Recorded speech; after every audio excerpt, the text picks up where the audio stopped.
আজ বিয়ের দিন। আর বিয়ের দিন মেয়েরা আটা ময়দা মাখবে, এটাই স্বাভাবিক। কারণ বিয়ের দিন সাজগোজ না করলে তো একদম ভালো লাগে না। প্রথম পর্ব গায়ে হলুদ শেষ হয়েছে, আজ দ্বিতীয় পর্ব। তাই বিয়ের বাড়িতে আমরা যাব, সবাই রেডি হয়েছে, এক একজন তো অনেক সাজ দিয়েছে। আসসালামু আলাইকুম, আমি রুনা জামান। প্রতিদিনের মতো আজকেও একটি ব্লগ ভিডিও নিয়ে হাজির হলাম। আশা করি তোমরা সবাই অনেক ভালো আছো, আমিও ভালো আছি আলহামদুলিল্লাহ। আজকে আমরা রিয়েদের বউ আনতে যাব, তাই বিয়েতে যাচ্ছি। রিয়েদকে একদম বর সেজে আমরা নিয়ে যাচ্ছি। বর সেজে কিন্তু রিয়াদকে খুব সুন্দর লাগছে, আমার তো খুব ভালো লাগছে।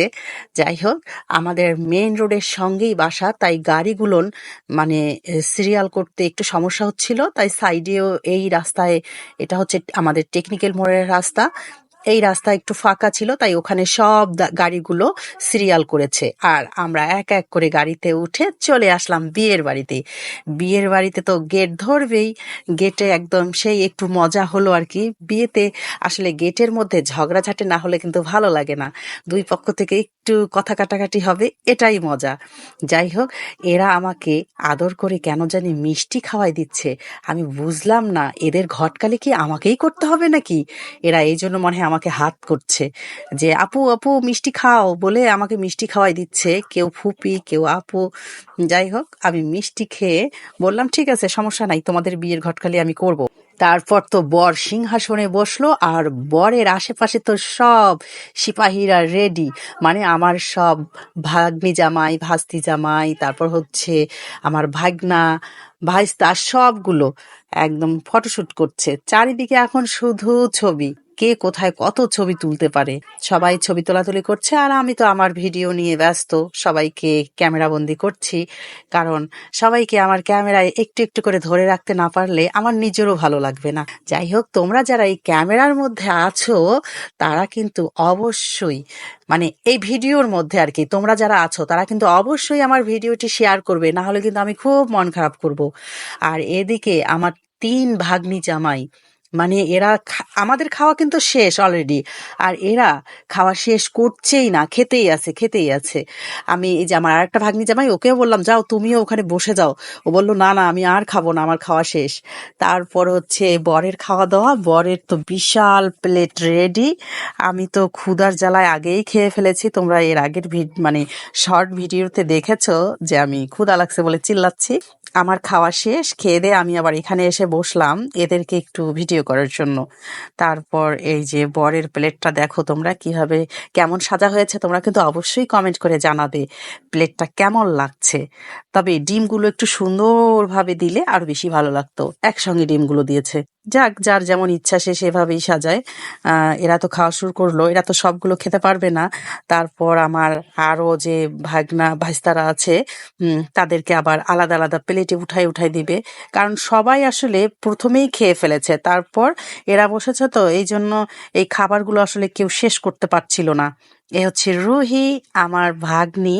তারপর এই যে এরা খাওয়া শেষ করবে, আর পিছনে মেয়েগুলো সব দাঁড়িয়ে আছে। আমি শুধু দেখছি, আমার ঘটকালি করার চিন্তা ভাবনা, কার কোথায় বিয়ে দেওয়া যায়। তোমরা কিন্তু একটু সাবধানে থেকো, তোমাদের বিয়ে কিন্তু আমি দিব। এবার মাছটা নিয়ে আরিফ তো দুষ্টুমি করছে, কাকে দিবে কাকে কি করবে। আমি বললাম আমি যে কেন আগে খেয়ে ফেললাম, এখন তোদের সঙ্গে খেলে তো মজাই লাগতো। তারপর খাওয়া দাওয়া শেষ করে বর বউ উপরে চলে আসছে। উপরে আসার সময় একটু ভিডিও করছি।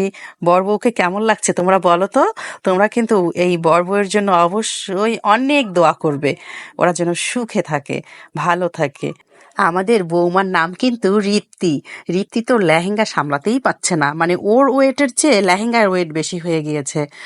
যাই হোক, তারপর এই যে বউ বর বসার সঙ্গে সঙ্গে সবাই ছবি উঠাউঠি করছে। আর এদিকে বিদায়ের সময় হয়ে গিয়েছে, সন্ধ্যা পার হয়েছে, এখন আমরা চলে আসব। সেই জন্য সপি দেওয়া, তোমাদের কার কোথায় কি বলে আমি জানি না, আমাদের রংপুরের ভাষায় সপি দেওয়া বলে। যে বর বউকে বিদায় দেওয়ার সময় যে হাতে দেয় সেটা হচ্ছে সপি দেওয়া, হাতে তুলে দেওয়ার আর কি। এখানে যে কে কার হাতে টাকা দিচ্ছে আমি বুঝতেই পারছিলাম না, টাকাগুলো আমার হাতে জমা দিলেই তো হতো।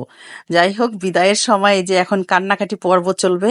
কান্নাকাটি পর্বটা আমার দেখলে একটু কষ্টই লাগে, কারণ আমি আমার বিয়ের সময় এভাবে যখন কেঁদেছিলাম, আমি তো মানে চিৎকার, আমি যাব না, আমি যাব না। আমাকে এখনো এই কথাটা বলে আমার চাচা শ্বশুর, তারপর হচ্ছে আরো যারা যারা ছিল অনেকেই আমাকে এখনো মানে দুষ্টুমি করে যে তুমি তো খুব বলেছিলে যে আমি যাব না। তারপর আমাদের বাসায় চলে আসলো। আমাদের বাসায় আসার পর ওদেরকে ড্রয়িং রুমে বসায়, এই যে সব ছেলেপেলেরা এখন বাসর ঘর ধরবে এই জন্য গোছাগুছি করছে।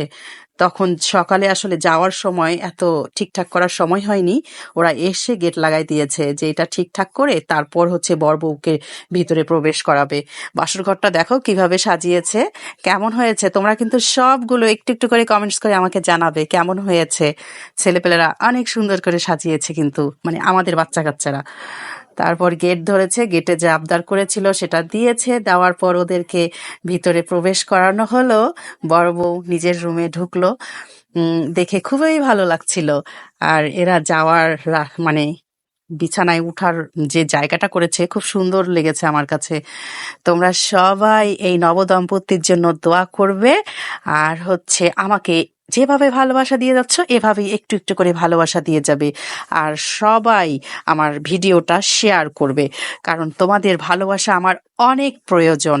সবাই ভালো থেকো, সুস্থ থেকো, আর আমার জন্য দোয়া করো। আল্লাহ হাফেজ।